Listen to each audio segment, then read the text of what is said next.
ইমাম বুখারী রাহমাতুল্লাহি আলাইহি এই পৃথিবীতে আল্লাহর কোরআনের পরে সর্বশ্রেষ্ঠ কিতাবের নাম বুখারী শরীফ। কোন কিতাব? এই কিতাবের যিনি লেখক ইমাম বুখারী, ওনার নাম ছিল মুহাম্মদ। আমাদের নবীজি সাল্লাল্লাহু আলাইহি সাল্লামের নামে নাম।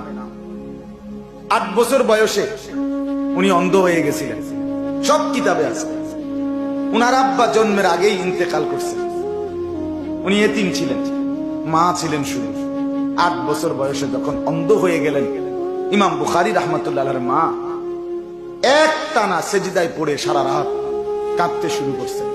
আল্লাহ, ছেলেটাকে আমি নিয়ত করছি আলেম বানাবো, মুহাদ্দিস বানাবো, আপনার রাসূলের হাদিস পড়বে।